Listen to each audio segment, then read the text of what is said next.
Ladies and gentlemen, good morning and welcome to this wonderful webinar brought to you by Obtentia, one of the research entities at the Northwest University. We are super delighted to have you all here online and we look forward to a very engaging time where we're going to talk about this wonderful book. We'll tell you more about it in a short while. Just some logistical arrangements. You'll see a QR code, and it's very important that you sign on and register with that QR code, because at the end of this webinar, we're going to send you a YouTube link where you'll be able to engage yourself with the content again. And perhaps if you've missed something or you'd like to revisit some of the content, you'll be able to do so. And we are also going to tell you a little bit more about where to buy this book at the end of the webinar, but we'll also be able to email that to you.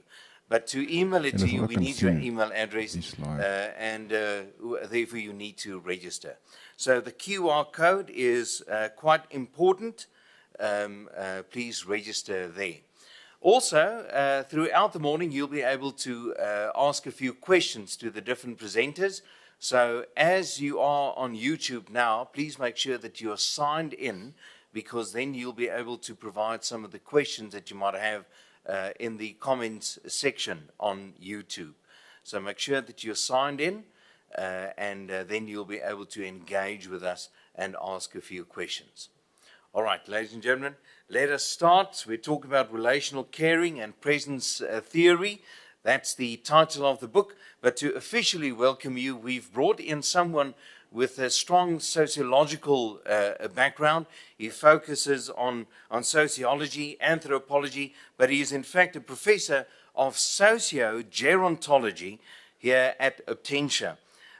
Professor Jaco Hofman. Professor, it's wonderful to have you here, and thank you for dealing with the welcoming today. Thank you, Gepe. Colleagues, friends, a very good morning to you all.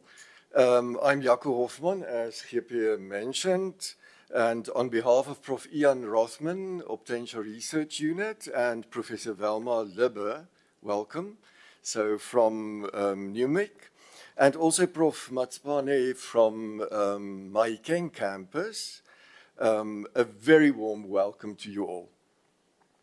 Of course, also the guests online. We also want to welcome our discussants, Professor Emerence du Plessis and Dr. Rain Strubel, who's online. Such a great honor to gather here today to celebrate the launch of the book, Andries' big book, jointly with Gies Timmerman. And it's a great honor and a great privilege to do so, to launch this book in Andries' presence. You know, he's the father of the theory of presence. And Andries, your work inspired and still inspires a lot of us.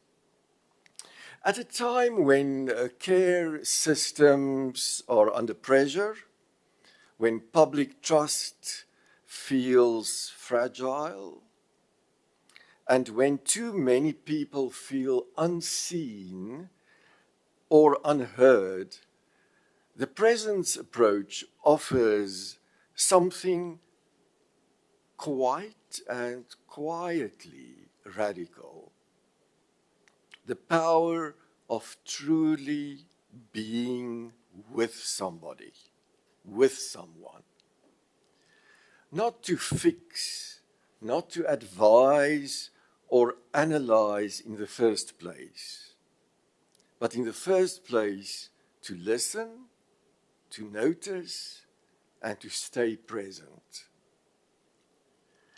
Especially with people and in context, especially those on the margins. This approach speaks to our current moment in many ways, socially, politically, and personally.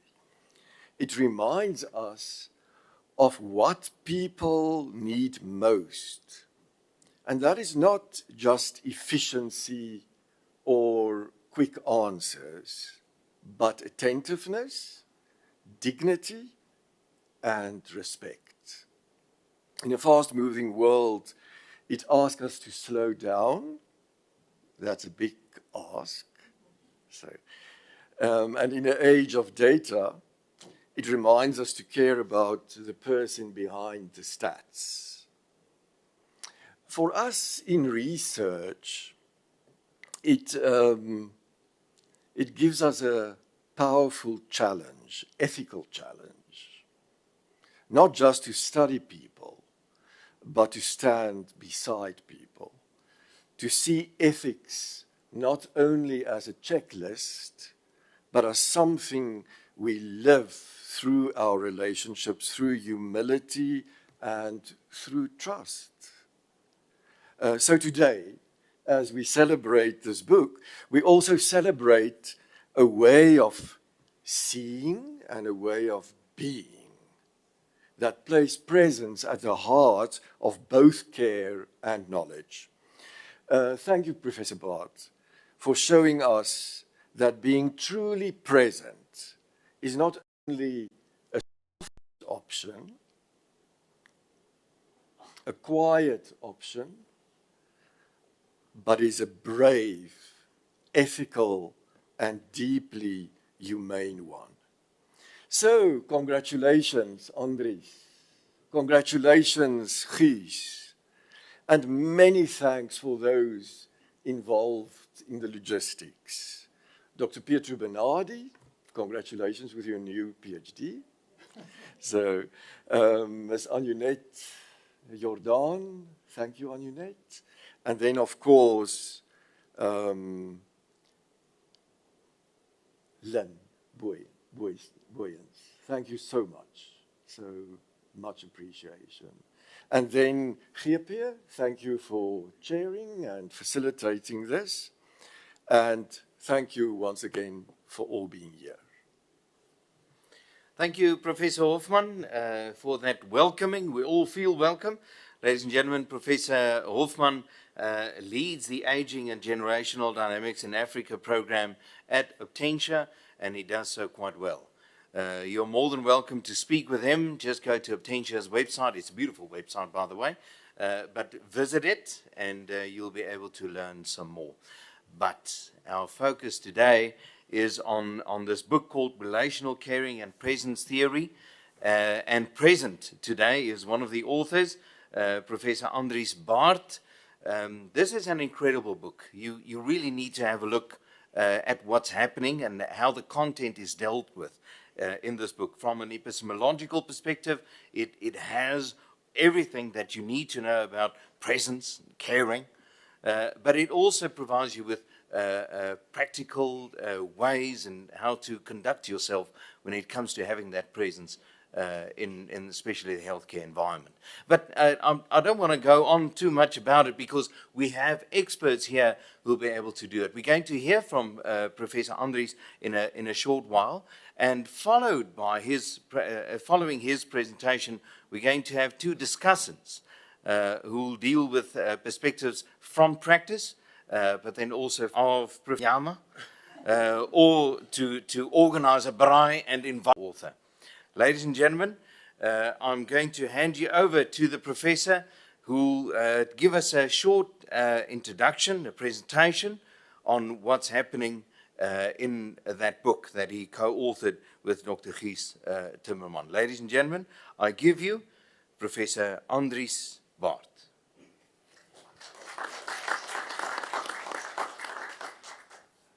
Thank you very much for this beautiful introductions. I've never had an introduction with a parking place for me saying presence. So thank you very much. I want to say thanks to the Northwest University and to Obtentia especially for this beautiful opportunity to launch my book. I'm really, really grateful for that. I start my presentations. It's included in the YouTube, but if necessary, I can give it apart too. So, if they start, okay. Look to the book. I show you the book, but you can see it on the screen too. You will notice that the title is Relational Caring. So it's not about care, it's about caring. Perhaps we come to that, but it's not about a thing, it's about a verb, what you should do. Next, please. It's not about relationship, but it's about relationality. Again, it's not about the thing, it's about how we do things. And then you will see it's not limited to the healthcare domain or sector, it's much broader. We come to that too. And again, if you look to the title, then you will see that in the black box, they say a care ethical perspective. So although I am a care ethicist, it's not about care ethicist, it's about what you see with the lens of care ethics. So from care ethics perspective. Let's summarize it, it's about presence. That would be the conclusion. In essence, it's about relationality and relational working in a political, ethical perspective. Again, I come to that. But perhaps it's a good idea, before we start looking into the book, to be explicit why all that emphasis on relationality. Why should we do it? Why should we do it? So before I start presenting the book, I want to present the core of the book, and that is relationality. Of course, you get tables from me, inevitable. If I'm anywhere presenting, you get tables. So perhaps you know that in care, people often say we experience care as cold or distant or not attentive enough. So, and then we would say that the relational response is you should shift your focus from the problem and the problem solving to the person. That's the first reason why I want to stress relationality. And then we have a second reason, you get 7. It's a holy number, so why not? You get 7, and that's about everydayness. Sometimes people tell me, all your big books, you are only doing what good people should do when they are confronting with people that suffer. And then they are amazed and say, when we have professional carers, why don't they do what good people should do? They are so distant. Of course, solutions will help, but the best way of helping people is to have a warm, approachable fellow human being who is next to you and is helping. So it's not without helping, but the first thing is you need somebody like that. Again, an argument for relationality.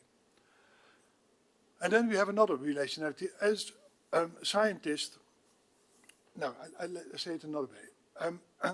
We have the ideal in the northern hemisphere, more than here in South Africa, that you should be self-reliant, so to say.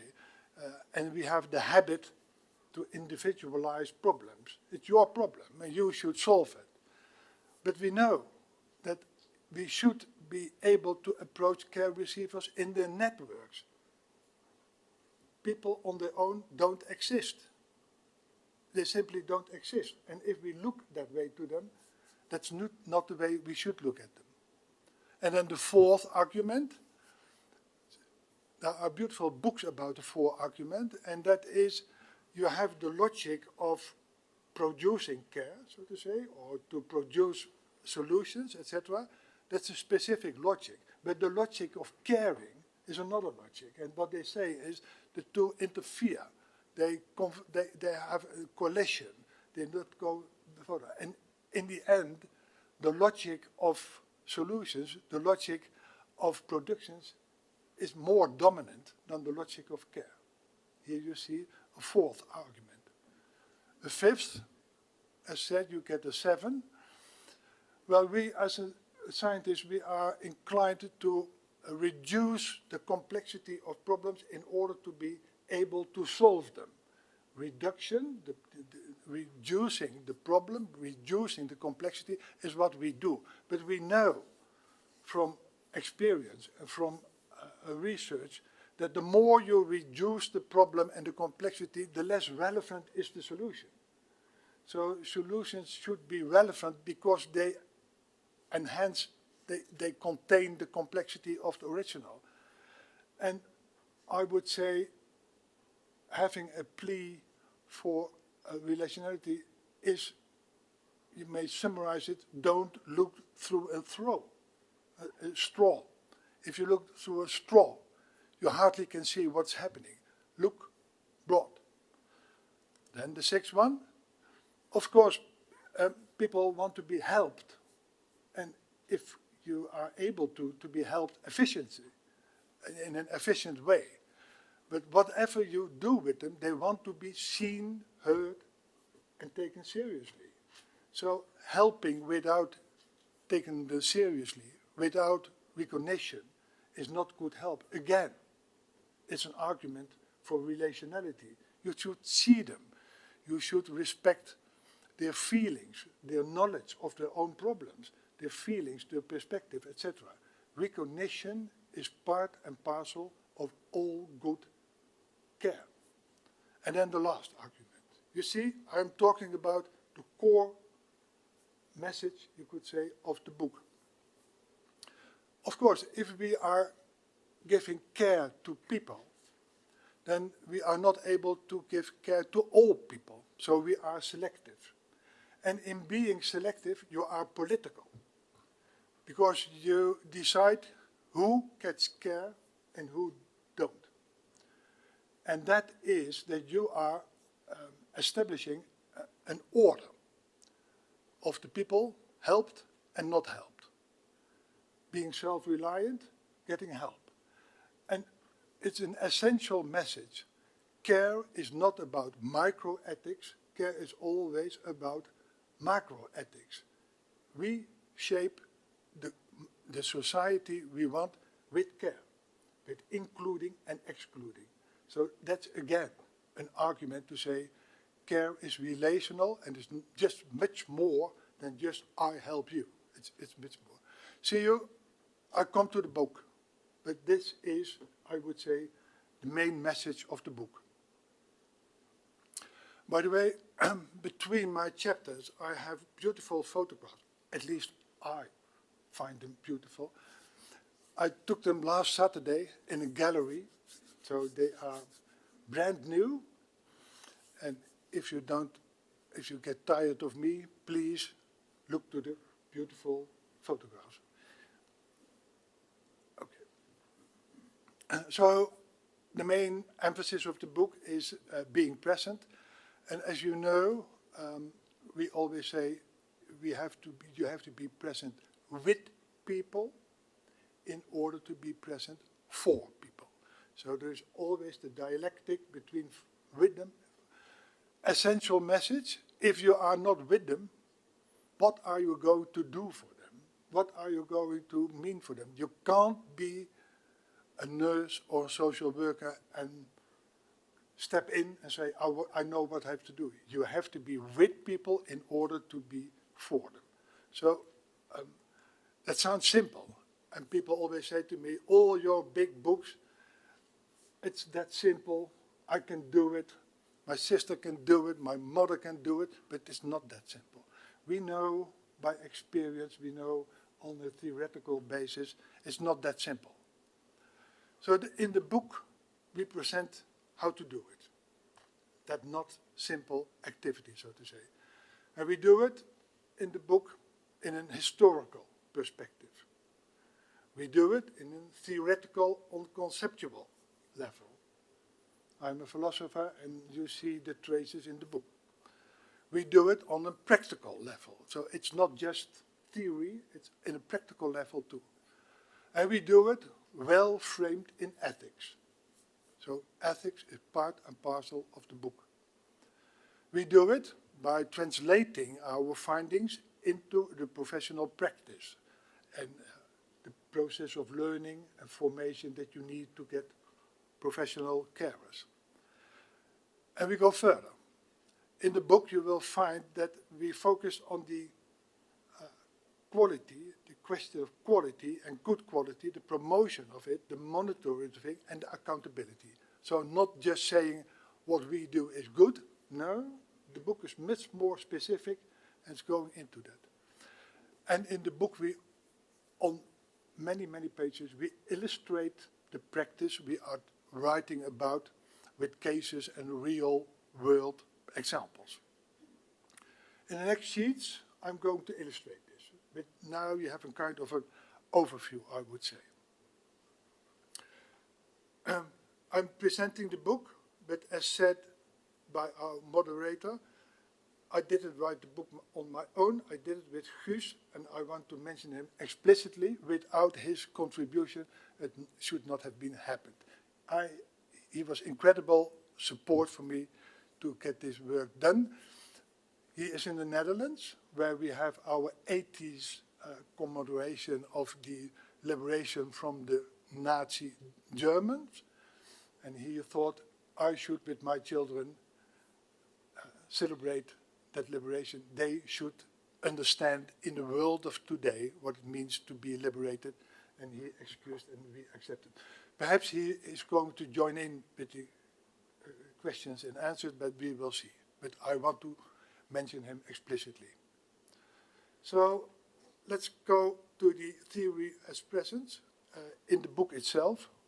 What about those faces? Aren't they beautiful? So I like it. The art here in Africa is so vivid, so vital. So, okay. As some of you will know that I became professor in 1991. So my grandchildren will say, Opa is from the time of the dinos. And in the first 10 years of my professorate, I worked on that theory. I didn't know that I was making a theory of presence.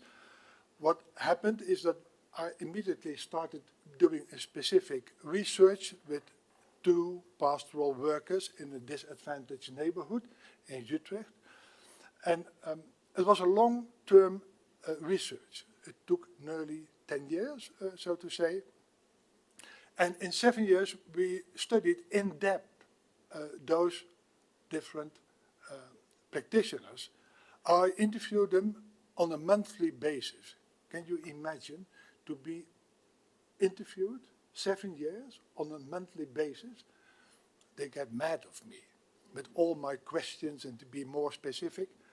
But it was so rewarding to not just have a quick and dirty research, but to do it in depth with attentiveness. I learned from them, and they said that they started to be irritated by my research, and in the end they say, well, we learned by answering your questions too. So it was, you could say, a two-sided thing. Beautiful research, beautiful pastors. And they did their work in a way that we are not used to it. Very different from what you have learned on university or whatever, and what's in the book. So I was intrigued. What did they do in reality? So not what they should do, or what the books say that they do, or what their managers say that they do, or whatever. What do they do in reality? If they say, for instance, I'm visiting people, then I wanted to know, how do you come in? Do you put off your coat or not? What about your shoes? Are you going to sit down? Who is bringing up the subject that you are talking about? I want to know every piece of what they did. Extremely rewarding, because normally we say, he's doing a visit, and then you are inclined to say, I know enough. No, you don't know enough. So it's very intriguing to the, and sometimes they do it on a different way, and then I ask, why don't you do that in the same way as you did it the day before? So that's what we did. Proceed very in detail, and then do it. And it turned out that they were highly appreciated by the neighborhood residents. And I want to know, why are they so highly appreciated, knowing that, for instance, social workers are not that highly appreciated. So there was a difference. It was interesting to find out. Of course, I make my descriptions, I make my analysis, etc., and I try to distill from that my concepts. So the theory was originated from bottom up. So it was an inductive, what we call an inductive procedure. Of course, I'm a reader, and to be honest, I'm living in a kind of a library at home, but it's not about the books I read, it is what the soft voice in the data is saying me. So and if they start talking about the live world, then I have to think about live world. And if they say it's not a meeting, it's a confrontation, then I should think about the confrontation, etc. So they learned me what the concepts were I have to think about and how they are related. From that concept, I made step by step what you could call sub-theories, and in the end, all those sub-theories are integrated into the overall thing.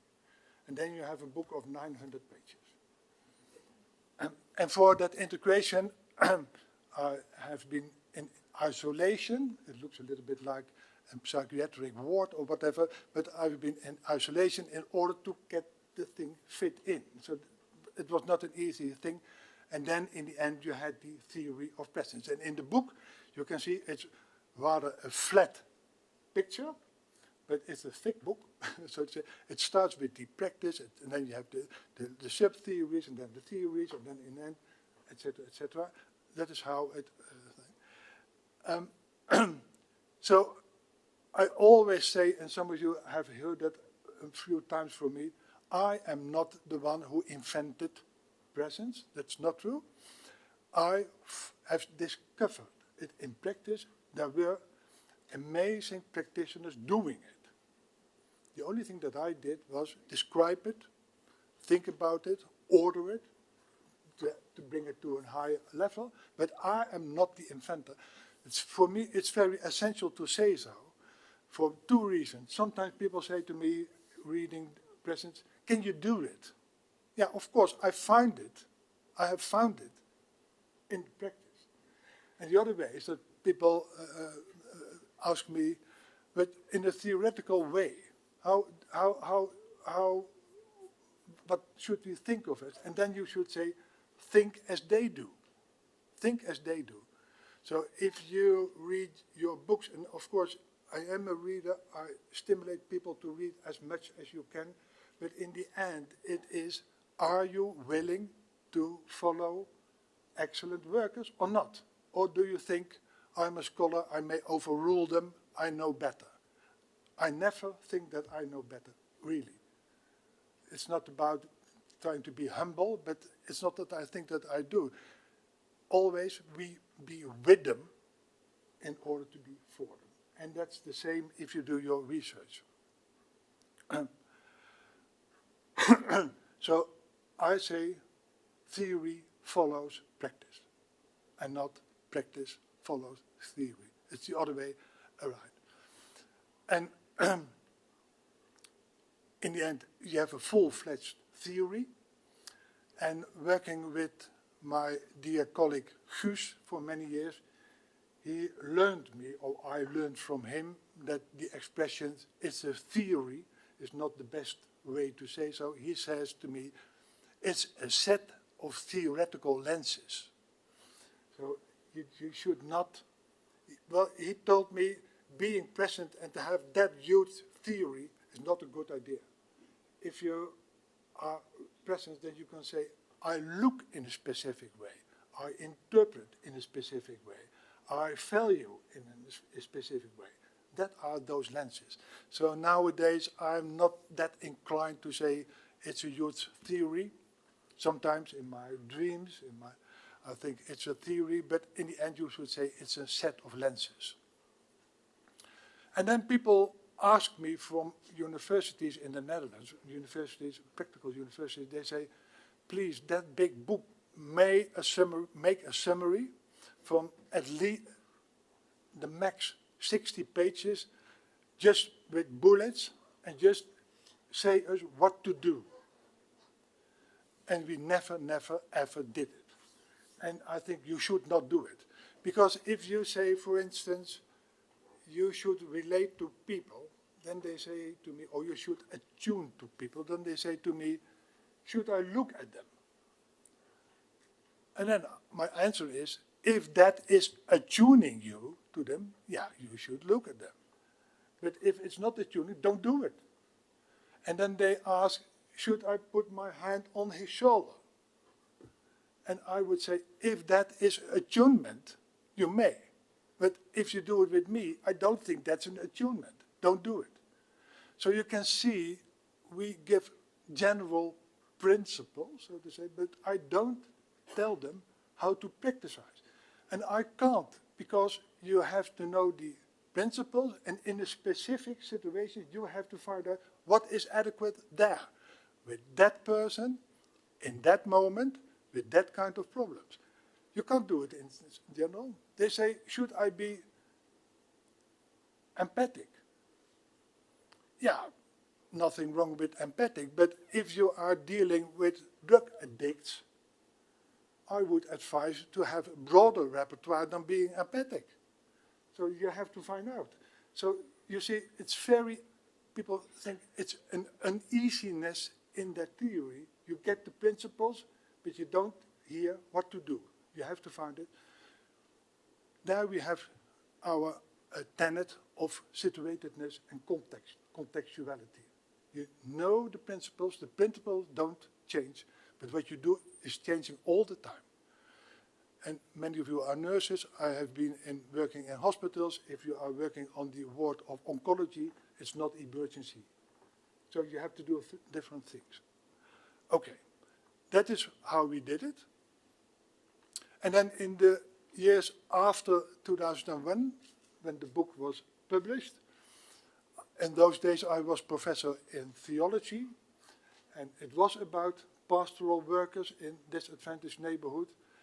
Church was not too enthusiastic about my book, but outside the church they were enormously enthusiastic.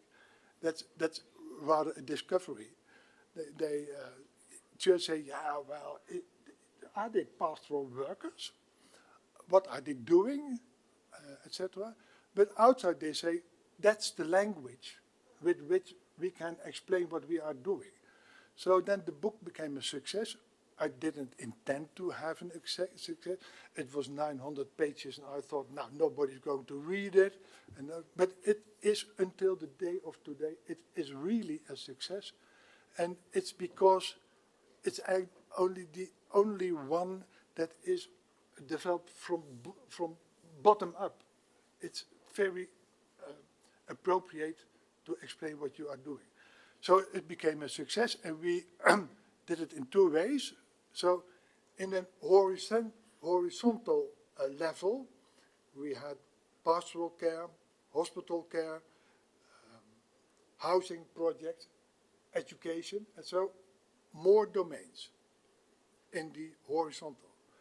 But in the same movement, people told me, but if we have that practice, then I need a manager who understands it. Because if I'm doing it that way and my manager is steering away from that with another logic, then I get burned out. So next task was how to develop being present as a manager, being present as a CEO, being present as a trainer of professionals, etc. So in the vertical level, we developed step-by-step presence too. So in the end, you have a broad basis in all kinds of domains, and in the vertical, you have all that things that make it possible. I like to debate, so having a professor debating it in the public domain is very helpful for many people. But you can do things there that practitioners can do. So this is what we have now.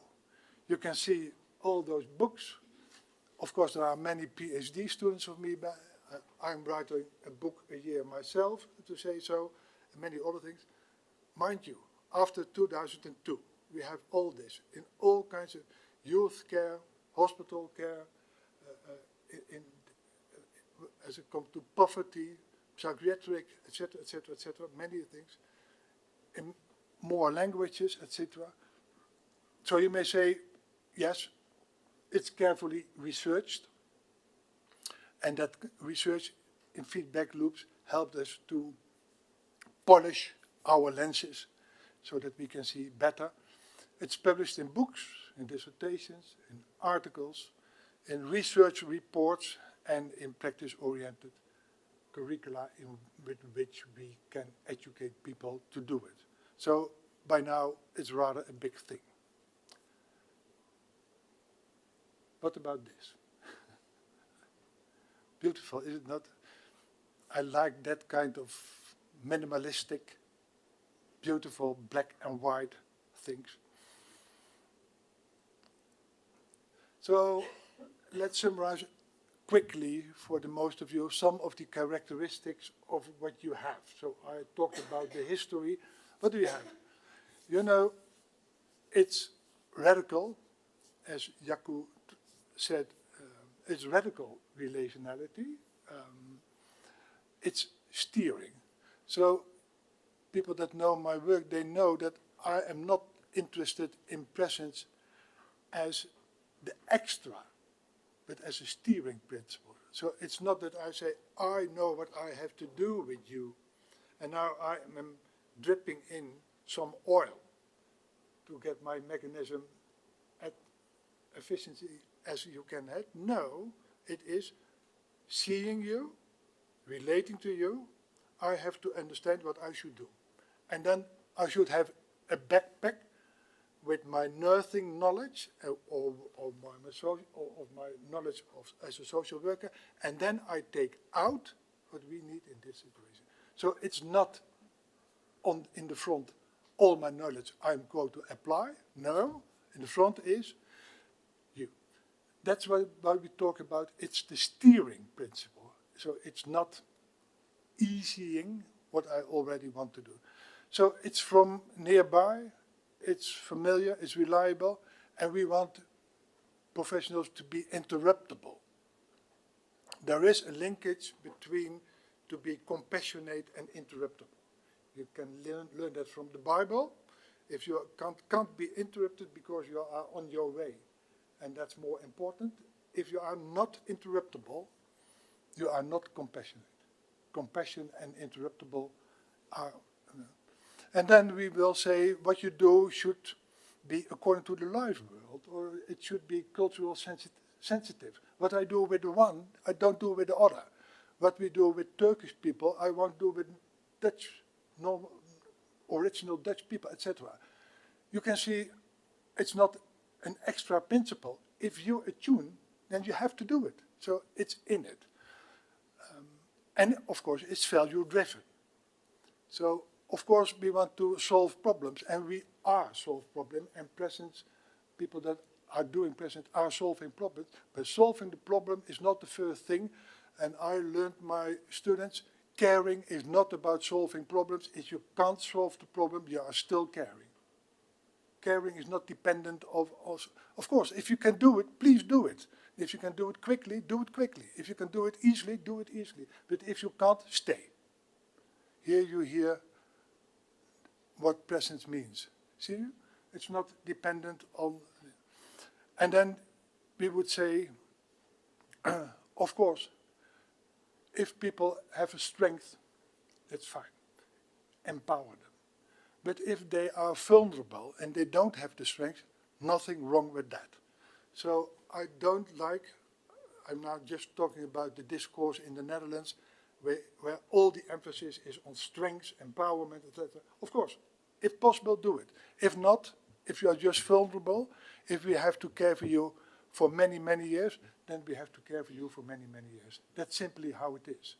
That is what care about. The care is not about strength. You see, a few other things. I do it a little bit quicker, but you will have the handout if you want to do it.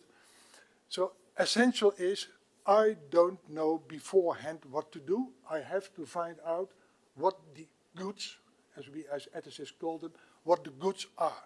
They should emerge, so to say, they should pop up. Relating to you, they pop up. I don't know beforehand, so that's essential for presence. If you know it beforehand, you don't need presence. You just need a good communication and you get your things done. But we do it the other way. So, but that's what we call emergence. And then, again, you see the recognition. I talked about that, and then you will see essence. The essential is not to have a life without problems.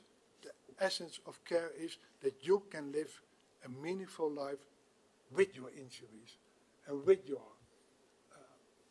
problems or whatever it is. We can't solve that. I come to that too. So the structure is, I am with you as long as it needs, and I'm not abandoning you. And then that's what, of course, that's why we call it presence. And if you can hear, it's in your language as it is in our language. If you are present, it's a kind of a present, isn't it? It's just a present. So somebody who does do it, it's a present. So there you see it. And for me, the opposite is not being not present, but have your own plans. If you, as a professional work, have your own plans, we call it interventionism. I want to intervene, and I have made my intervention plan, and I am doing step by step my intervention plan. That's the opposite of being present and not being absent. And I'm not going into that, but there are many, you could say presence is within a family of words and concepts that are familiar to that. Patient-oriented, client-oriented, person-oriented. But you can hear immediately that's just one pole. And if you are thinking relational, you have two poles, me and the other, me and the other. So I don't want another. So here you have, to give you the taste, a few of those characteristics. And they are in the book, you can read it. Of course, now I emphasize the practice in helping people, but again, I come back to the relational. Of course, you have social considerations why you want to be relational.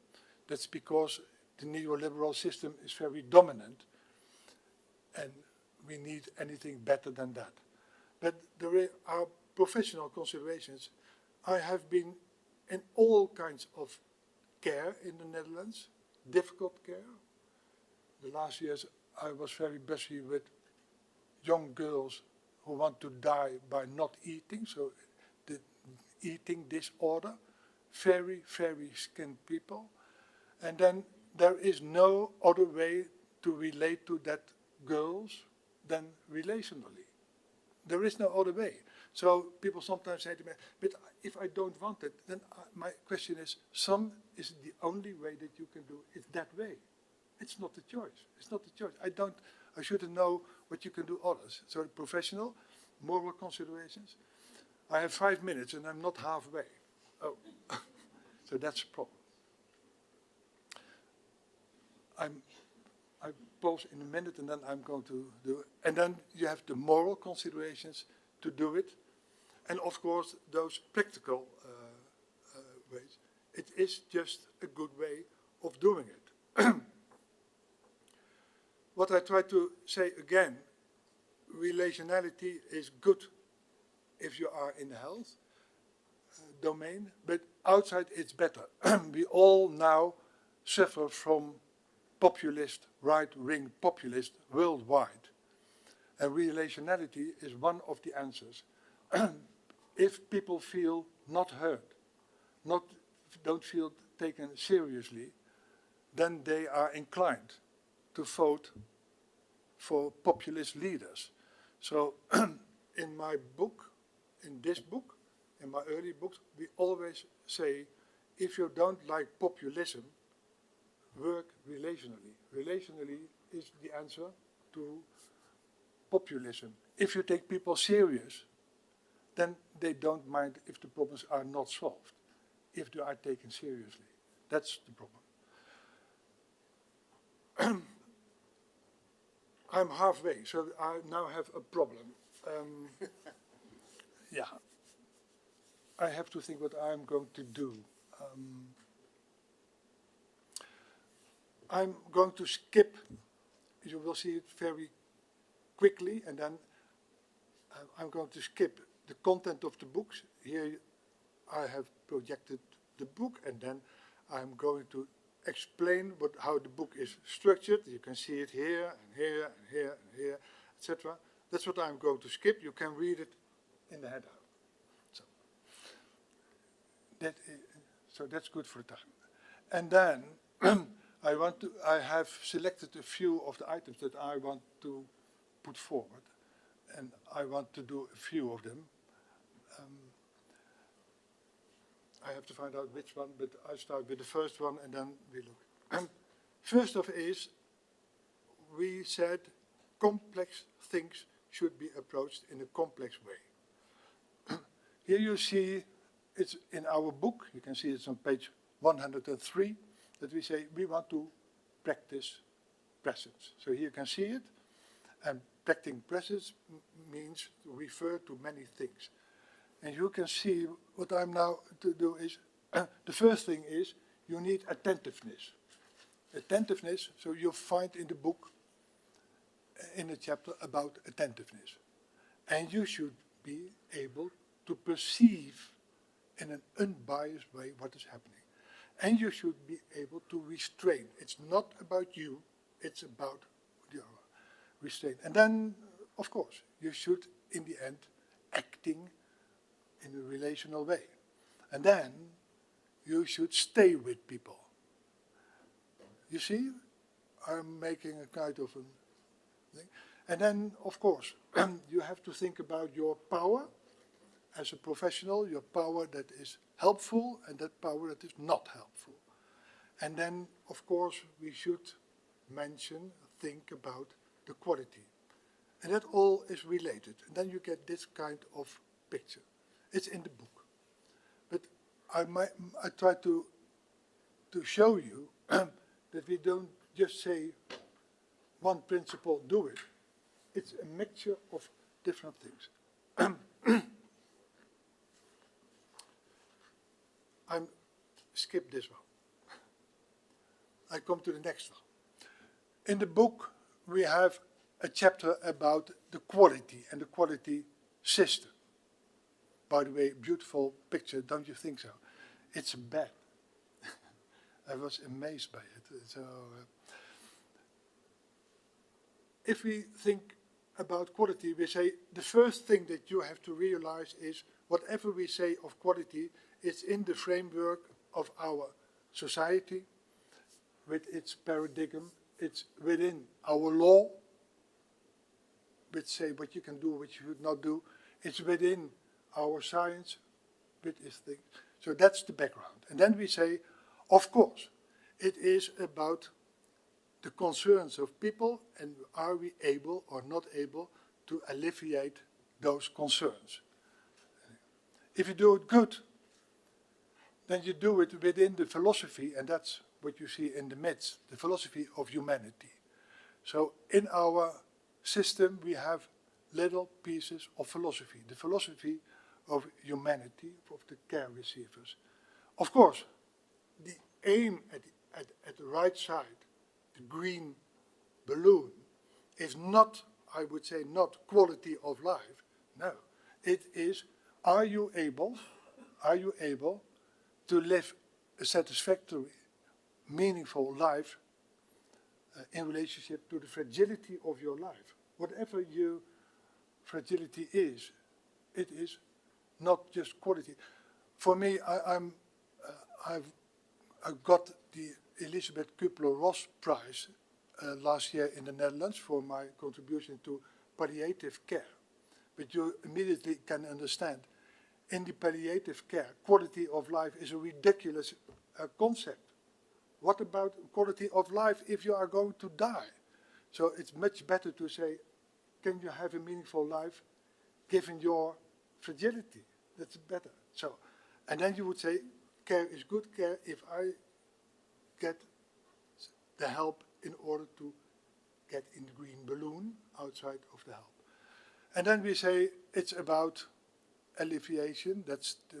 It's about, let's say, accessible care. Can I get in care? It's about reliable care. It's about, so to say, steerable care. Are they willing to steer care according to my wishes, my personality? It's about appropriate care. So here you can see in the center we have the yellow line. That's the perspective of the care receiver aiming at having a satisfactory relation to the fragility of care. But that's not enough. In the top, we need professional workers, and we say now we have a little philosophy about the solicitude of, and that is influencing the other thing. There you see the red thing. And then in the bottom, we have the organizational perspective in our quality system. That's, again, related to the center. And then I do it quickly, but to give you, then we say, we may think about the quality, not only of the care from the perspective of the worker, so the yellow thing, but about, again, about the quality of what the professional does. Is he taking care? Next one, is it cautiously caring for? It's all specified. And then we say, and is it really faithful? Is it ended in a faithful way? So is it careful care? And then in the end, then we will say, and what about the attitude of the professional worker? Is it affectionately caring about? You see now all kinds of criteria pop up from the system, and we don't say how you have to do it. We say, ask yourself the question, are we doing that? That's the only. The answer is not in the book. The answer is up to you. If you say we don't do it, you have to think about it. Is it serious that we don't do it? And so we have the same in the blue one, in the back. So it's the organization. Then we say, if you look to the organization, is the organization doing what it should do? Or is it doing anything else? For instance, to be famous or to have a piece of the market. And then we will say, system-oriented, is the organization facilitating the practitioners or not? You see, again, the criteria of the quality of the thing. And then we say, if you look how to make, have the practitioners the opportunity to be a learning professional and not just an instructed or obedient practitioner, the learning facility. And then the last blue one, and then you have the whole system. Is it a hospital home that we give to people? What I try to say to you is, it's not just a plea for being present. We have developed a quality system, and now it's used in the Netherlands on a big scale, where you can say, I ask critical questions about my presence. It's not just the message, you should believe me. No. We can be transparent, we can talk about it. So I think that I should leave it here. So there are much more things, if appropriate, we come to that. So I start here. I just scroll very quickly, that's all what you missed. I want to say a few things. As said before, this is the book. The publisher gives us the opportunity to buy it with a discount. As you can see, I marked it yellow, 50%. Now I'm in the merchandising, excuse me, but nevertheless, so you can do it. You have here the code, DSC, I think that should be discount or anything 50, so that's what you do. And if you want to see more, please you may visit my own website. You see more about that, www.andersbuiten.nl, of course. Next month I will have another book launch. I wrote a new handbook in Dutch, so I don't know what about your Dutch, but there you have the new handbook. And last one is, if you want to do it, go to the website of the Presence Foundation. You will find in both languages things that may be helpful for you if you are interested in presence. Thank you very much.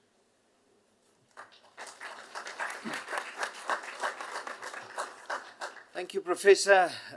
It's as if we want more time, isn't it? It's wonderful listening to you, and we truly appreciate you being here and walking us through your ideas and your thoughts behind the book that we're celebrating today. Now, ladies and gentlemen, we're going to listen to two different perspectives. First, we're going to go online to get a perspective from practice. And we're going to listen to Dr. Rein Strubel. Now, I'd like to tell you a little bit more about him, but, you know, I have to be selective because quite often when you say this person hails from whichever town, as he does in his case from Heidelberg, you would say things like, oh my goodness, Dr. Rein, he grew up in a very poor environment. The rainbow was only available in black and white those days. You know, things like that. But that's not what we're going to focus on. He does hail from Heidelberg. And it's an important perspective because from what I understand, he gains some insight from his mother's compassionate transformation of a local care home. And that's where his journey started, by what he saw from what his mother did. He pursued his passion academically. He did that by doing an MSc and also a PhD in dementia studies. In 1996, he founded Geratech, and what they do is they support elder care services in South Africa. He trained over 3,000 caregivers. He's a well-renowned speaker, and we have him here today. Dr. Rein Strubel, it's wonderful to have you with us, Doctor, and we look forward to your insights today. Thank you, Geert, and what an incredible privilege to be part of this book launch. And you may well believe everything you think about Heidelberg. I always say my only claim to fame is that I grew up in this care home, old age home, where my mother was the matron, and indeed where I got my knock in life. You can interpret that in many ways. Yes, as you say, I have, for the past 28 years, I have been in the caring world, and yes, trained many caregivers until a few years ago. I met Prof. Andries at a seminar in Johannesburg, and this seminar was truly a turning point in my work when Prof. Andries said, "You cannot teach people to care." Now, you can imagine, you know, that was my life. And it made me stop and think, well, then what?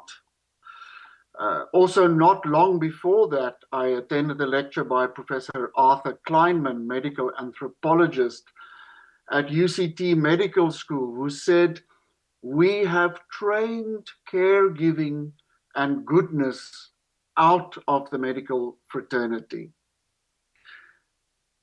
This is why this book for me is a truly, truly seminal work that unearths the complexity of this, what I thought was a seemingly simple concept of presence. Now, let me be honest, it is not an easy read for a weekend on the couch.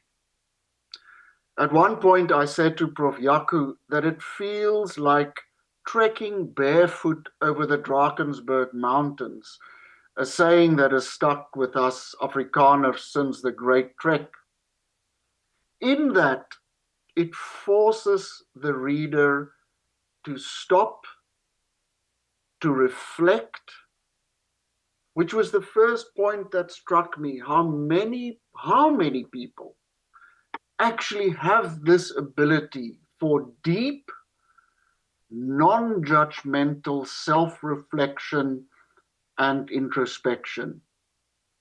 We live in such a superficial world of TikTok and Instagram, mostly oblivious to the pain and suffering of others, and sometimes our own.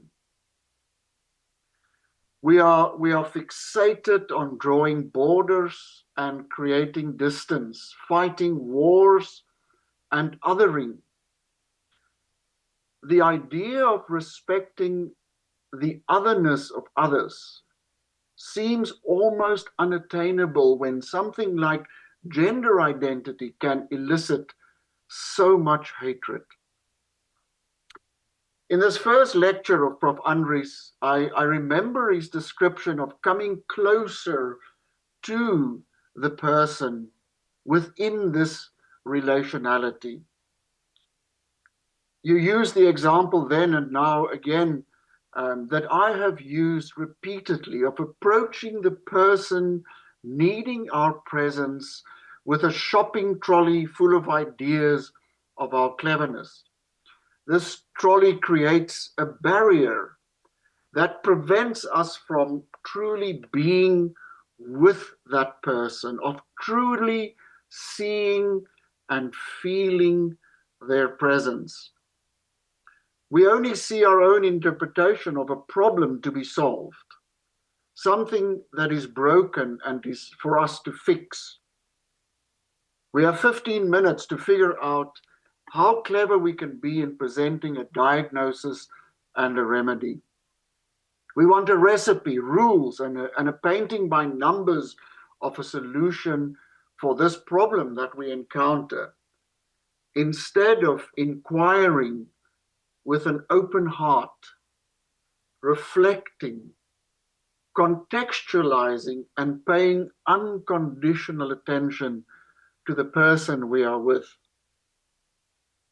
In reading your book, I was reminded of my first year, 1984, handbook in psychology with the title Demens en Context, and how this has stayed with me over the past 40 years, now again so profoundly reflected in this book.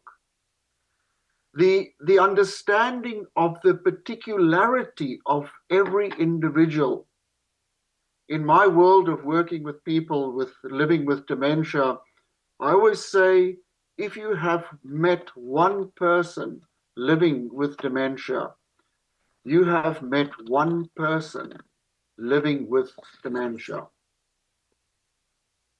Hiding behind our professionalism, keeping the so-called professional distance is a barrier of non-emotional distancing used by so many to prevent the deep presence that moves. Dr. Bill Thomas, the founder of the Eden Alternative, which I work with a lot, says, if ever you see a nurse crying, you know that there is understanding of true caring and presence. Yet, in my world, there is a joke doing the rounds, saying that so often the softest thing about these nurses are their teeth. How do we encourage this being as opposed to the doing? How do we convince people that it is acceptable to muddle through? I must say that was one of the big moments for me, because I so often feel that we are simply muddling through, to be immersed in the relationality rather than trying to fix the problem. It requires, as Prof. Andries said, a particular type of humility, which for me is so aptly described in the book through the apophatic nature of this relationality, which is an approach that emphasizes not presuming to fully know, define, or fix the other person, instead trying to explain or control someone's experience. Apophatic care respects the mystery,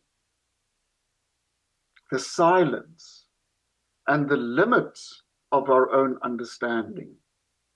It is about being present without filling the space with answers or assumptions.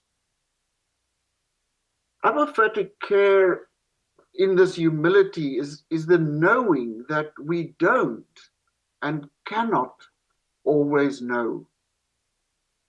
It also requires a very deep understanding of autonomy, something I believe we cannot give another person, but we can take it away. It is often eroded by the institutional nature of the so-called care sector.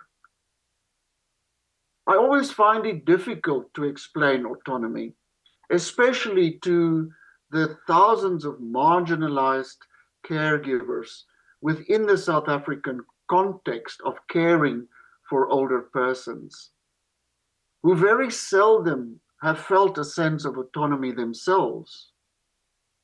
They become task-oriented and trained in interventionism, having to do rather than to be. While many of them experience humility, often more in terms of humiliation, they frequently tend to disengage to survive the institutional system, mostly in order to stick to the rules and procedures, policies and procedures. The fact that the research that was done for this book, Prof. Andries and Prof. Gees, is so empirical, gives one hope that it is there and that it is indeed translatable into practice. It is out there somewhere and offers hope, even if I sometimes feel I have yet to find someone who can be present in this way. More than exploring the importance of relationality in caregiving, I think the critique of the new liberal efficiency model and the emphasis this need for a more human approach to care is what caring is what makes this for me such a trek into oneself and the understanding of one's situatedness. I think two of the theoretical contributions that stand out to me, there are so many, the book is so dense, is the fact that relational caring and the presence theory should and can be something that we can implement, although it is extremely complex. It highlights the significance of building relationality between caregivers and recipients, importantly, moving beyond transactional care, which is so deeply embedded, especially again in caring for older persons. As Jaco also mentioned, the radical relationality of this caring, which prioritizes the attunement to the individual before implementing the so-called expert knowledge, that which is in the shopping trolley and belongs in the backpack. Of course, this approach challenges the bureaucratic and disconnected systems in modern care settings. And then there is the presence theory, which is defined, as we have heard, as being fully present with and for, especially those in precarious conditions. Now, in my research that I did in the little village, fishing village in Hangberg, Prof. Andries helped me with, again, extensive reading on the exploring of precarity and specifically the inscriptions of this precarity.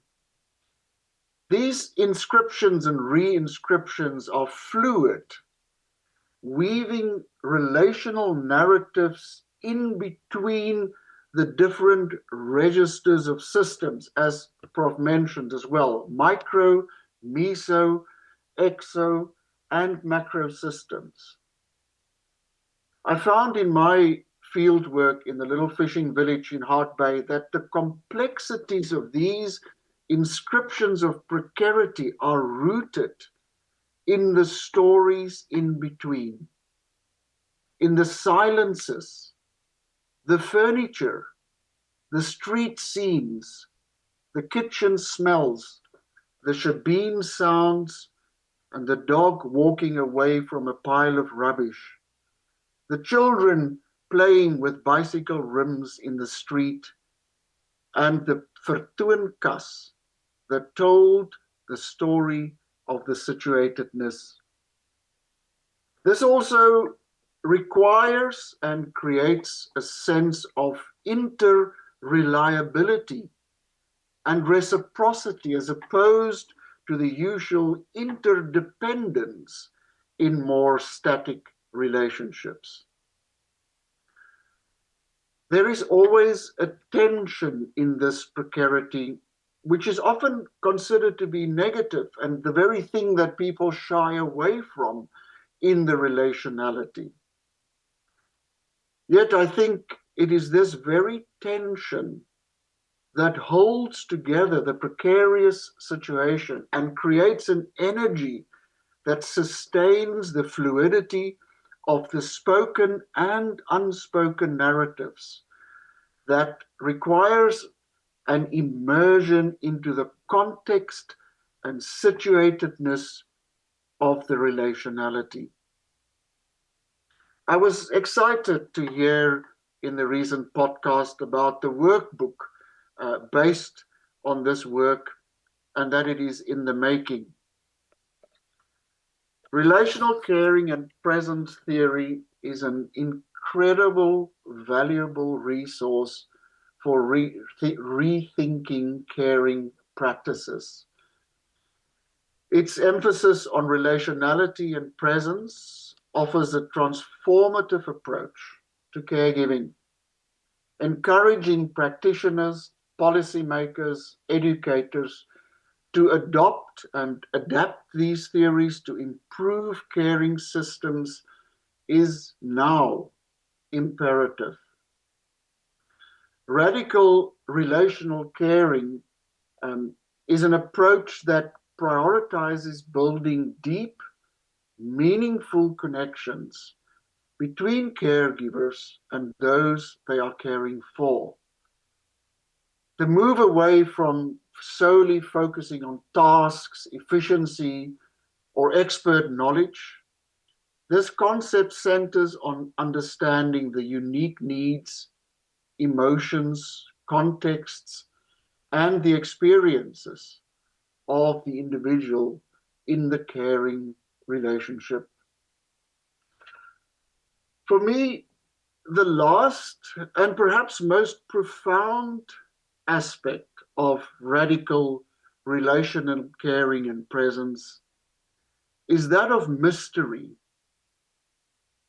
In our world that has become so concrete, scientific, and often one-dimensional, truly knowing, accepting, understanding the mystic nature of the human condition, of relational connection, of the unknown, the silences in between And the unexplainable seems to be the most challenging part of translating this into practice, and something that I think needs a lot more understanding and exploration as we put this work into a practicing reality.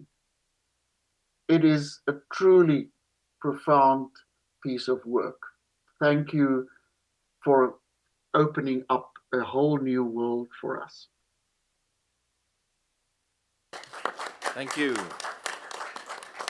Thank you, Dr. Strubel. It's wonderful listening to you as well. I could see the audience taking notes, and even Prof. Andries here, approximately 3 to 4 pages of notes and questions and so on. So we appreciate your time, and thank you so much for participating. We are keeping you online, and also all of you watching online, a kind reminder that you are more than welcome to pose a few questions. Put it in the comment section, and we'll get to that a little bit later on. And please register.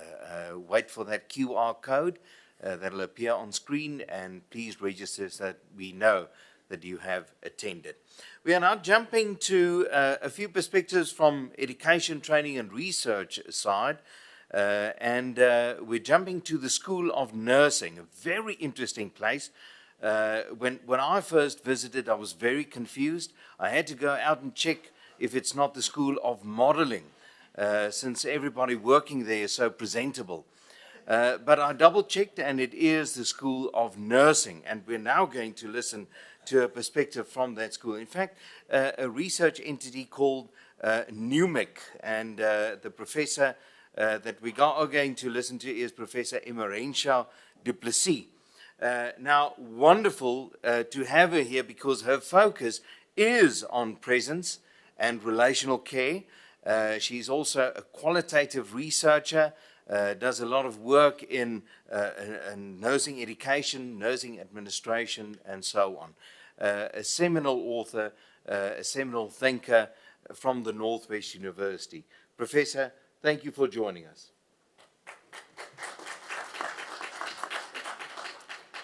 Thank you very much. It's an honor. In our journey on presence, we have a lot of questions about presence and relational caring. And Prof. Andries and Gies, this book answers many of our questions. So thank you for that. And I'm going to try and summarize some of those answers and maybe have a question or two still. In a world where people do not feel seen and heard, the book Relational Caring and Presence Theory in Healthcare and Social Work by Andries Baard and Gies Timmerman offers a radical alternative, relational caring. This book is a realistic and empirically grounded guide on how to respond to the deeply felt discontent with the disengagement, mismatches, distrust, and abandonment we so often see and experience in healthcare and social work. Based on more than 30 years of research into the practices of good practitioners, this book is a guide for us on what kind of professionalism is needed in a kind of care provision, for a kind of care provision that is experienced by the care provider and the care receiver as good, as done well. The book departs from the thesis that no form of care, help, or support can do without a relational core. Without this core, there is a very real risk that mismatches arise and that seekers of help are abandoned. There is also a real risk that care providers experience satisfaction fatigue and burnout. In terms of what is relevant to training and education, Baard and Timmerman argue that becoming a relational caring professional requires a process of formation. This process not only entails our typical vocational formation where we teach techniques and skills, it's also not only professional socialization, but most importantly, it's engaging in a continuous, value-laden formation process and a critical, reflexive way of being. So teaching and educating on presence requires of us to think and look differently. It becomes a way of our being, and it's a continuous process. This formation process should attend to 5 interrelated domains, namely, 1, exploring and applying a relational caring approach. 2, opening up one's perception. 3, critical reflection on knowledge. What is knowledge? 4, practicing interpretation for the sake of the good of the care receiver. And 5, applying practical wisdom. What does this mean? This means that in training and education, we embark on a journey with students and professionals to be familiarized with presence and relational caring theory, to ask questions about the finality of their practice, to engage in connecting with and attuning their practice to the care receiver, to stay with the care receiver, even in seemingly unsolvable situations, and to consider an approach of emergence, namely to muddle through with the care receiver.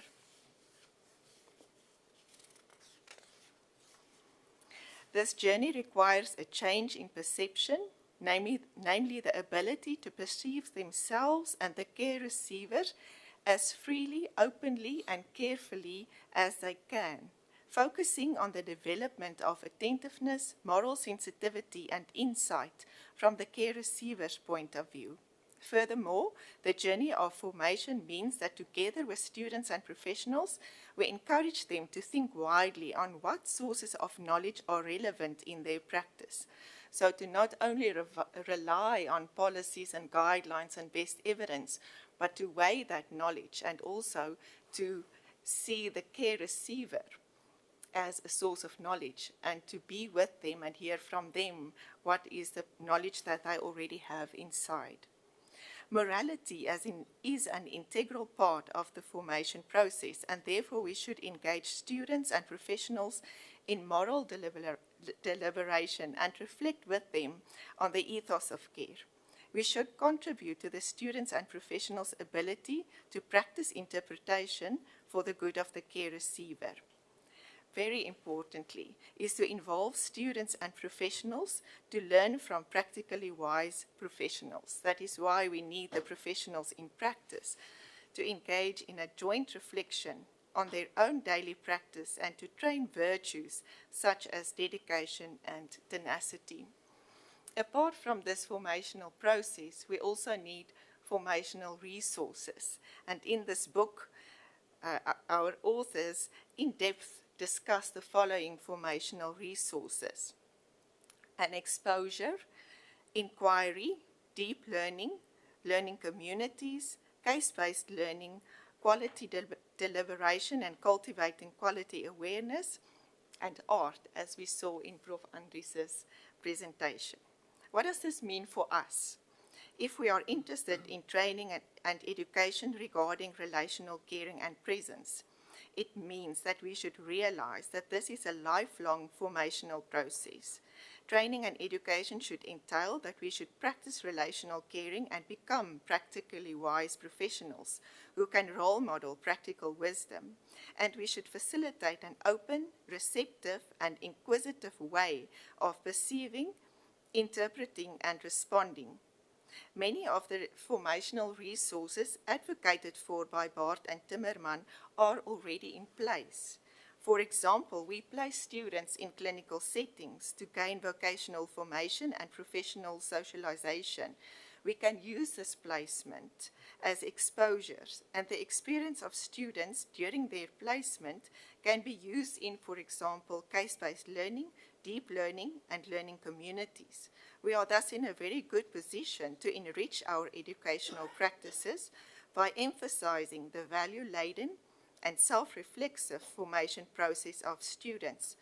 For example, engaging them in self-reflective practices such as keeping a diary, cultivating awareness of attentiveness, moral debates, staying with instead of fleeing from difficult situations in practice, raising questions on finality, recognizing the emergent nature of healthcare, learning to be free and open in their perception, and making optimal use of learning opportunities.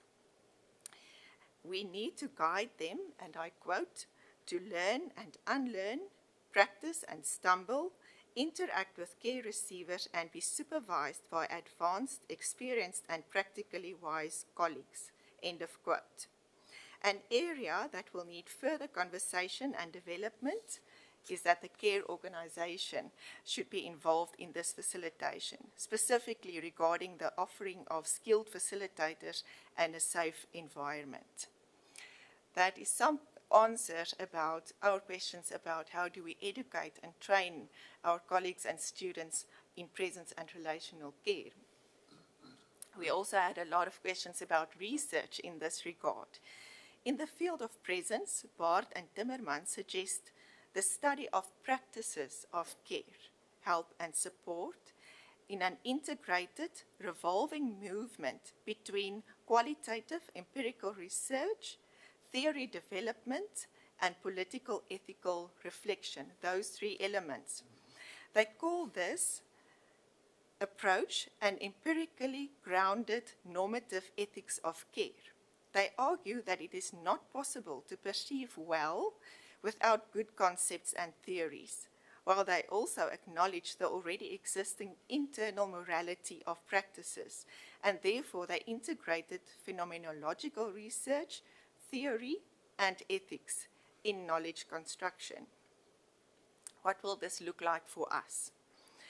It is that a researcher, as a connected participant in society, and there you can place yourself as a connected researcher in your society or context where you work, will initiate a study based on observation or an intuition and conduct a case study to inquire into the lived experiences of caregivers and care receivers, their first-person perspectives, what the participants in practices of care do and refrain from doing, and what they undergo, what their values are, the values that they use, not necessarily the values that they profess, but the ones that they actually use, and what the emerging goods are, resulting in a comprehensive and extensive case description situated in a specific care organization, social domain, and social reality.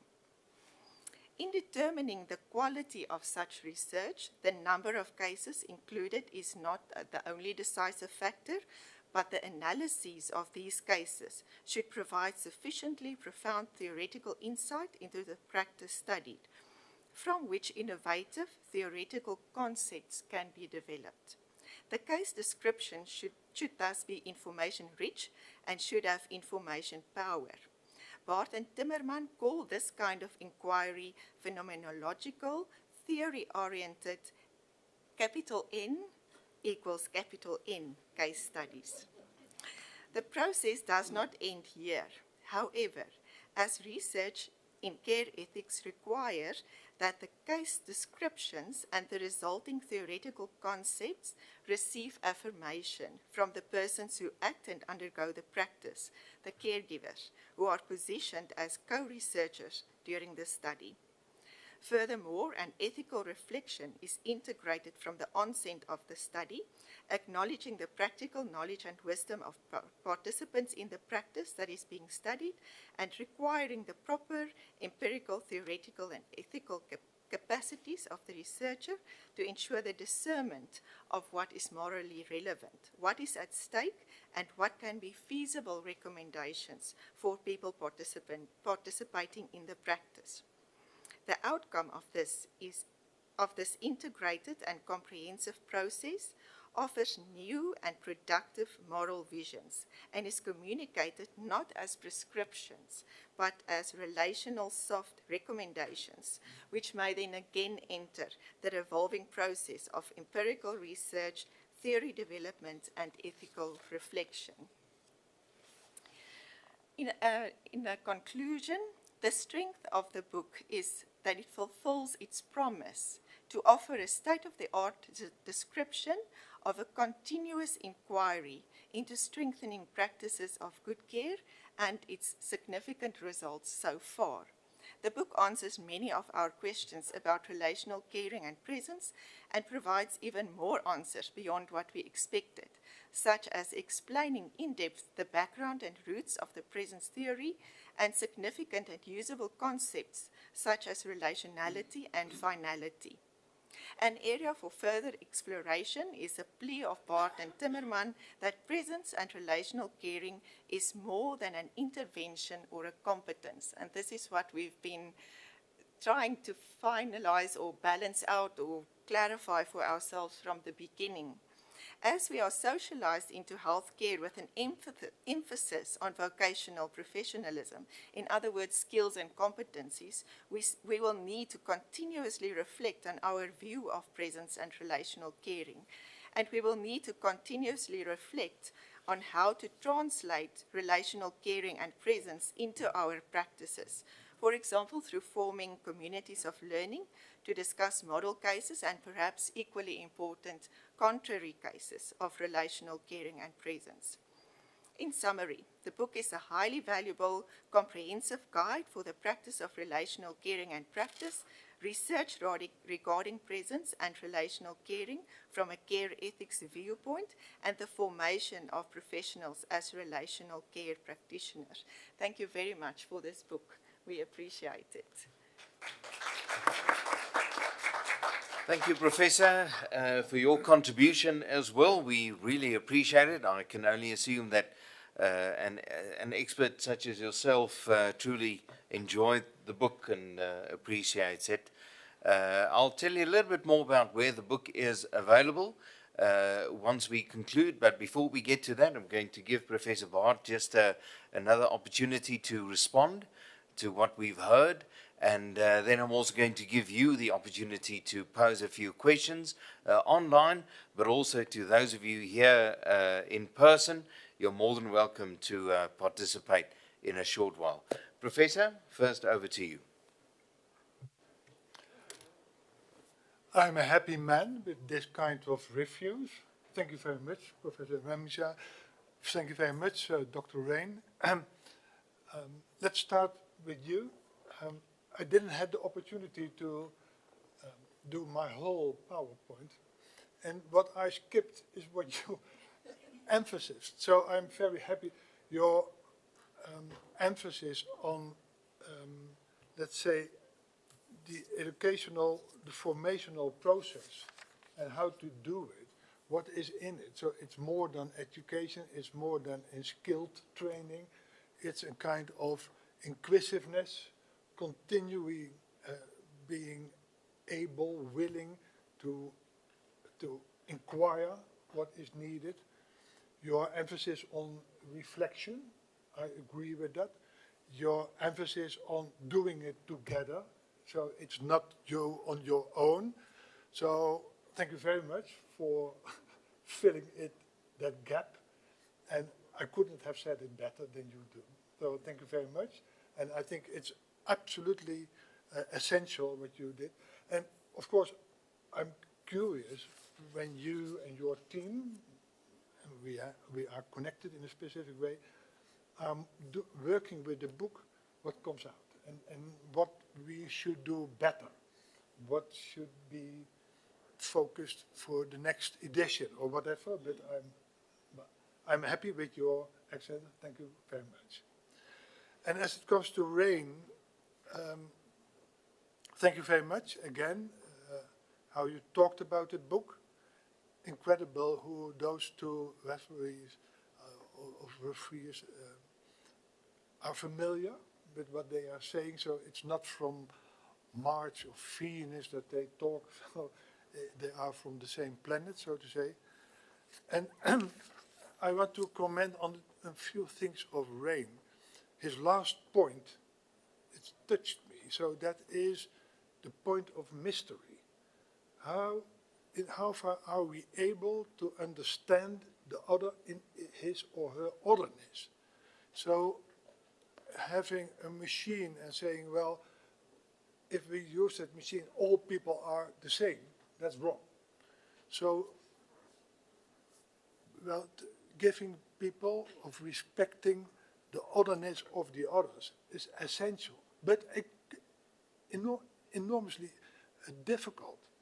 It means that you should be humble, that you should be restrained, so to say, that you should embarrass saying, I am not knowing in the end. I'm doing my utmost. I want to talk about it, but in the end, what do I know from the other? And if people are complex, I have been working the last 5 years on the psychiatric ward of an academic hospital. What do we know about depression? What do we know about eating disorder? What do we know about trying to survive? So I think that Rain emphasized a very essential, difficult point. Well, I'm looking forward to think more about it. I think it's essential. And there are a few other things. I keep it short. His emphasis on narrative accountability, it's in the same vein as where you were talking about it. I agree with that. If you say we have to attune care on the people in the situation at the moment, then you should be able to account also in a narrative way in which you can explain, those are my thoughts, those are my evaluations, those are my criteria. You may agree with it, you may not agree, but not just the formal. So I agree with that. And the other one that I want to stress, Rain was talking about autonomy, and what he tries to do, and I agree with it, and I try to do it myself. We have inherited all kinds of, let's say, standard concepts from the mainstream. Autonomy is one of them. It is a kind of holy standard. We should respect autonomy. Of course we should do. But if you are studying seriously about autonomy, then you will discover, you should say, relational autonomy. Nobody can be autonomous on its own. You can be autonomous with the help of others, with the support of others. Of course, autonomy doesn't mean you should not touch me, you should not interfere, you should be on a distance. Autonomy means relational autonomy.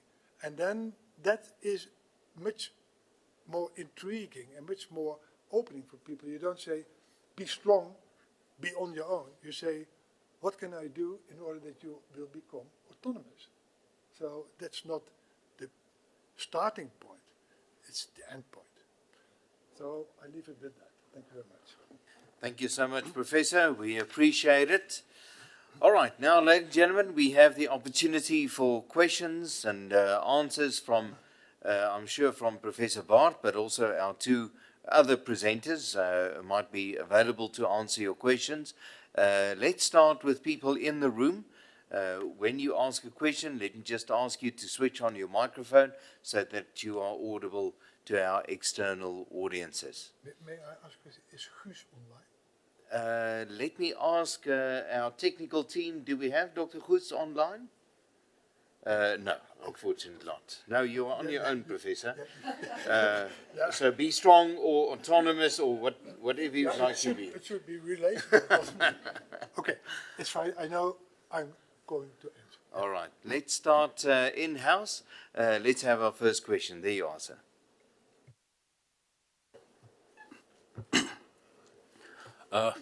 Thank you, Prof. Andres, for being with us and for us through your presence and your amazing presentation, and also the book, which is very, as I said to you, I think last week, it's a complex book, not easy to read, but now I understand why. If you reduce the complexity of something, then even the solutions become less relevant. So I'll keep on going back to the book. My question is, it's more like a question and a comment at the same time. My question is on the mediation of relationality, because mediation implies power. So there could be power relations in relationality. For instance, maybe coming to issues of structure. Today, we're in a cloud. Maybe we've moved from more like economics to technology. And economics and technology, they might look different, but they have some core things that tie them together. That is efficiency, productivity, and perhaps instantaneity. And when we're talking about relationality, I don't know why this word is like a tongue twister to me.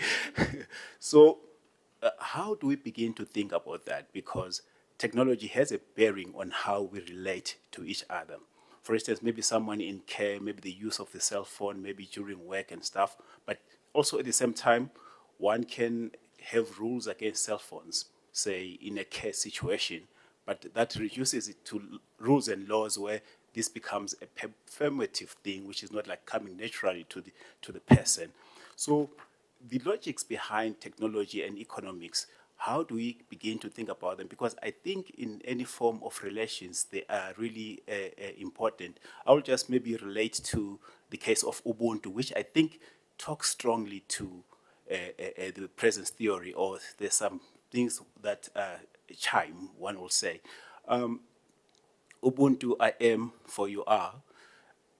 I'll just use a short story. It came to my mind when I went to buy plants from some other woman.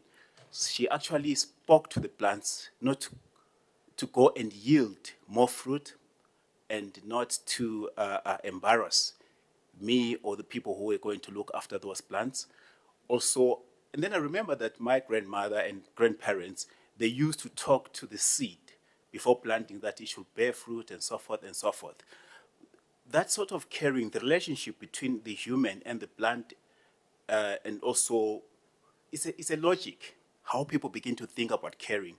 And it links me to your dedication and your forward, where someone who's late actually is present through what they did.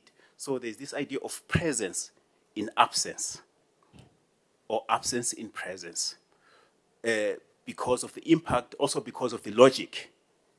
So maybe my question would be, how do we begin to think about this, particularly the mediation of relationality? Thank you. I'm going into that immediately.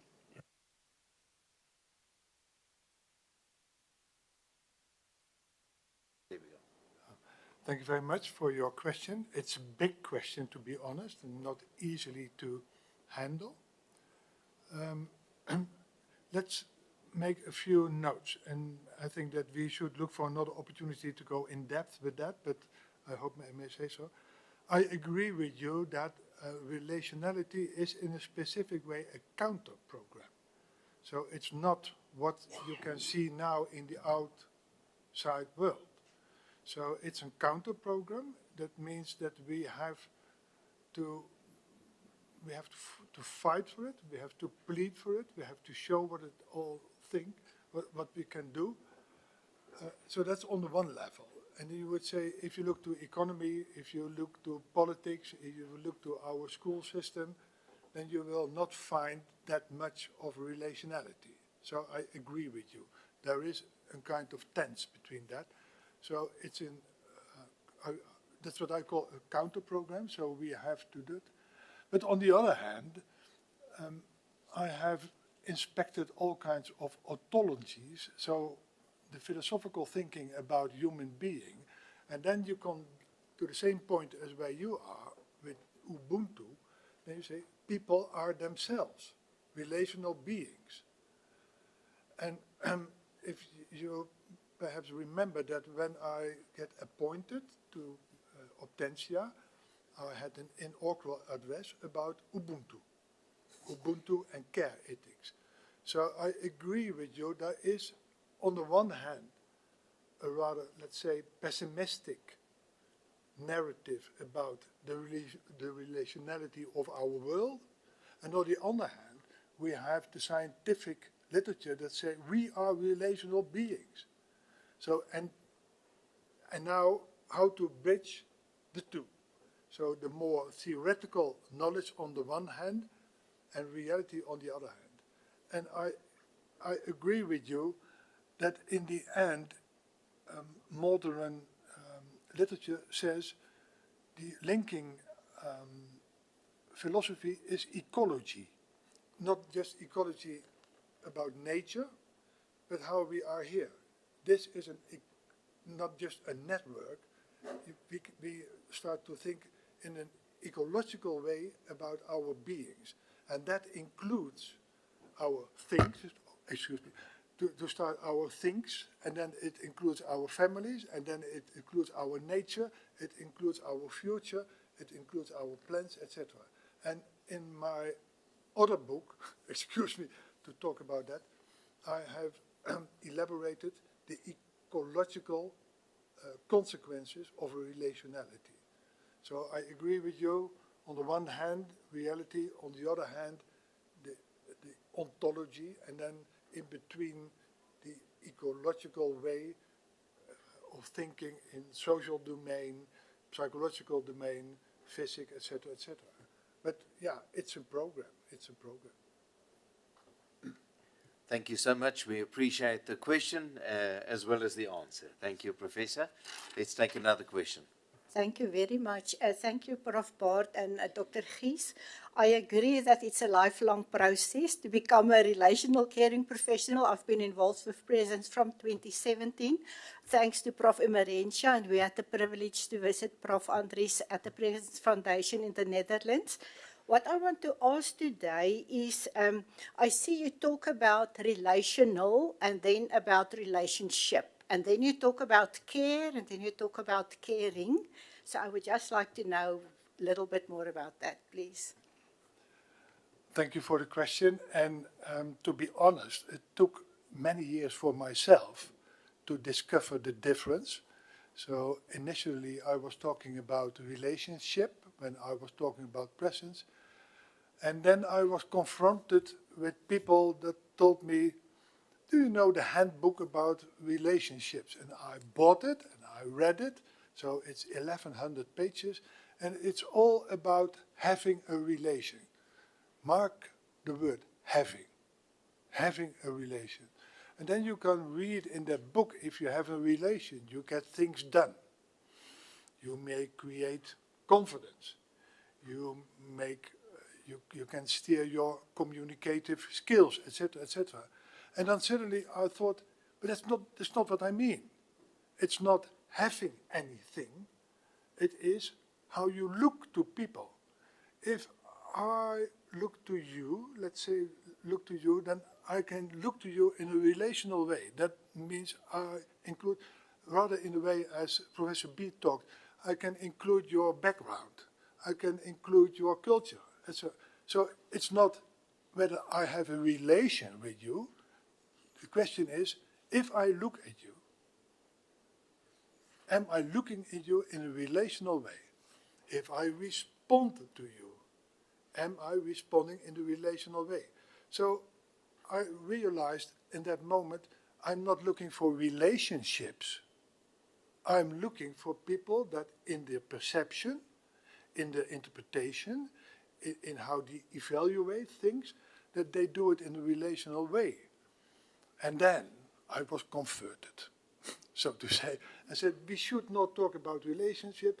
It's not, so for instance, my observations in the clinic of those vulnerable girls with eating disorder, I can't relate to them, but I can see them, I can interpret it in a relational way what I have to do. But I don't have a relation, they don't want me as in the relation. So for me, it's not about relationships, it's about relationality. But to be honest, and thanks to Guus, my co-author, the publisher changed our title initially to Relational Care and thought that we were not thinking about it. And Guus told me, look, they changed the title. We should, and then, to be honest, I hadn't seen it. He saw it. And of course, it's very good from Guus saying it should be the first words on our cover, relational caring. And what I said now, that's the difference between the thing, a relationship, or a way of doing, seeing, interpreting, etc. And that's the same with care. People talk about care as if it is a delineated, well-defined kind of activity. But, and it was the same with the talk of Professor Emerentia, it's dynamic, it's changing. You have to reflect about it. It's what you call the muddling through. You have to muddle. You have to, your muddling should be sensitive, loving, practical wise, etc. But don't say, I know anything about care. No, about caring. And again, to be honest, I have always to explain the difference. People think that you are making a mistake, that you mean care when you say caring. And even Word is correcting me. And AI is correcting me. If I try to translate and I use AI, then the caring is corrected into care, but don't do it. Is that an answer to your question? Okay, I'm happy with it. Thank you so much, Professor. Any other questions in-house? Yes, ma'am. Good afternoon. Is it in the afternoon? Okay, good day.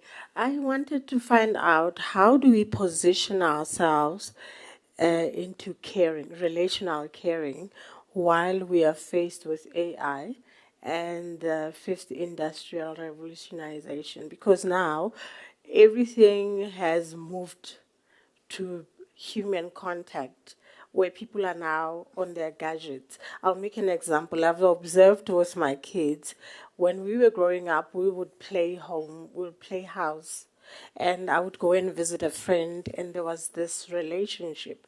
But where we are now, kids can play house on the phone. They just link online with friends and they start to have this conversation, but it's no longer physical. It's on the phones, and most of the things are now AI generated, and there's this developments that are taking place and research that is moving more towards making AI a formal thing, that we can apply even in nursing or in the medical field. So how do we maintain our stand in relational caring and not lose the essence of the contact when we are faced with this rapid development in the industrial revolutionization of AI and fifth industrial revolution? Thank you. Thank you very much for your question. It's a good actual question. And now I'm missing Guus terribly. He knows more about it than I do. But let's try to answer your question. Of course, it's a question about AI. I agree with you. But we have to extend it. It's a question about the use of robotica and domotica. So domotica is all that kind of, let's say, AI stuff that you can have in your house, that is looking for your safety, that is looking for the level of your sugar or things like that. And robotica is all that kind of stuff that helps you to move, to open doors, etc., etc. So modern care has robotica, domotica.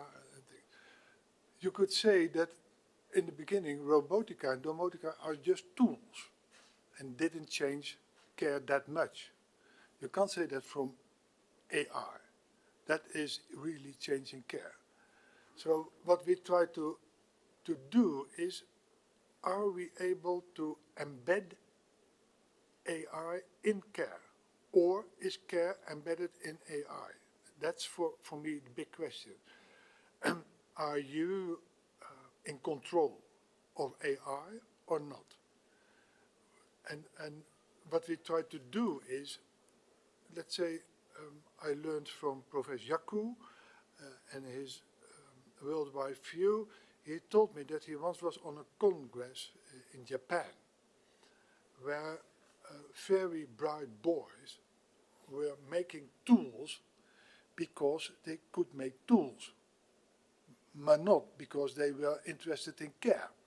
And they had all kinds of tools that really were wonderful, but not related to care. What you want to have is the other way around, that people look into care and then say, you are struggling with one of those things, can we help and make a tool out of care? And so the other way around, and I very much try to propel the other direction and then say the embeddedness should be care. And then we had it in our psychiatric war. We had the big data boys. And what they did, if you are a nurse, you are writing about your patients in the Netherlands the whole day. Whether people are fine or not fine, resting or not resting, shouting or not shouting, having the medication. And sometimes, at least in the psychiatric care, there was an explosion of aggressiveness or whatever. And then what they did, they gave all the reports of the nurses to big data and said, could you expect that kind of explosions?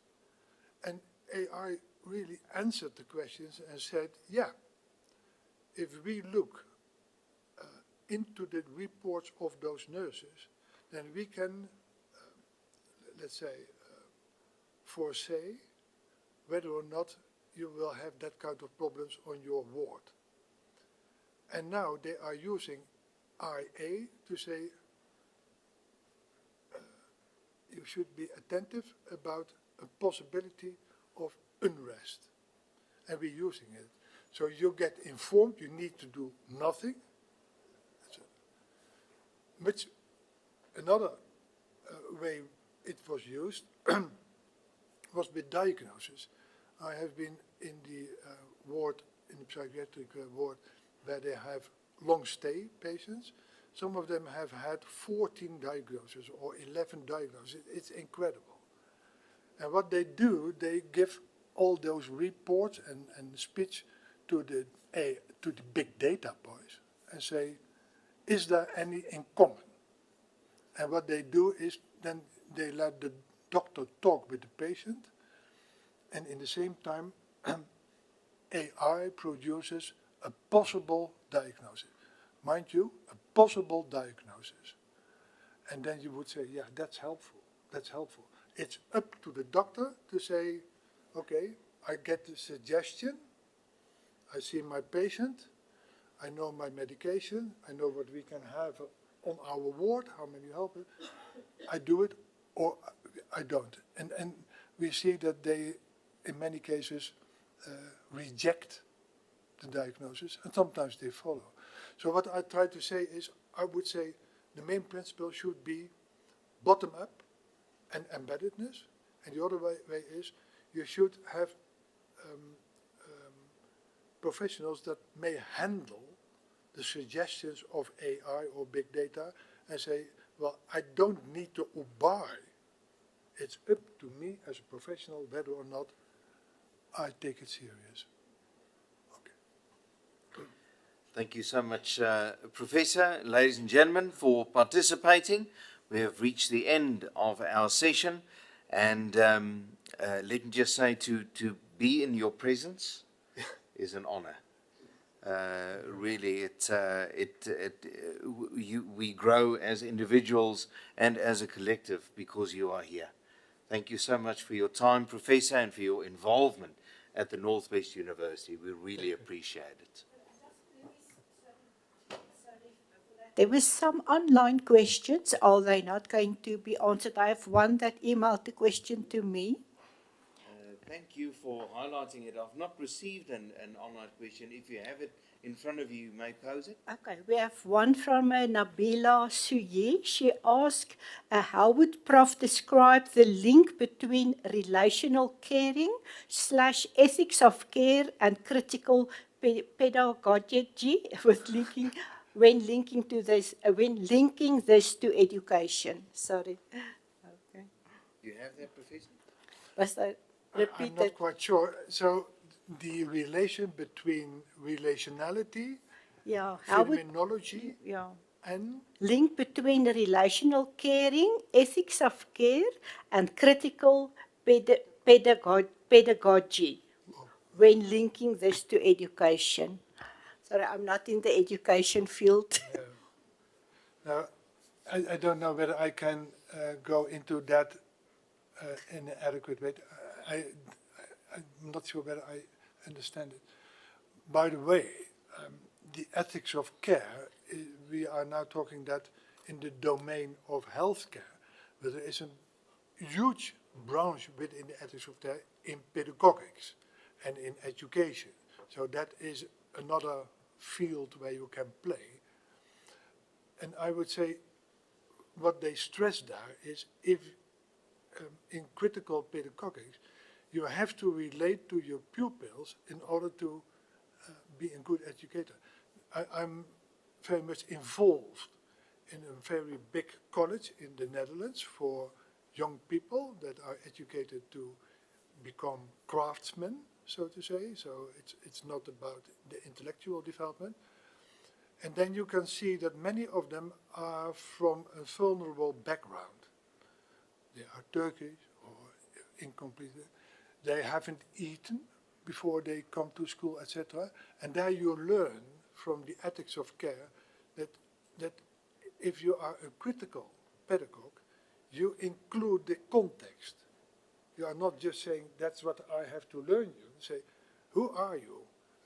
How do you arrive at school? Did you have eaten, etc., etc. And I'm very,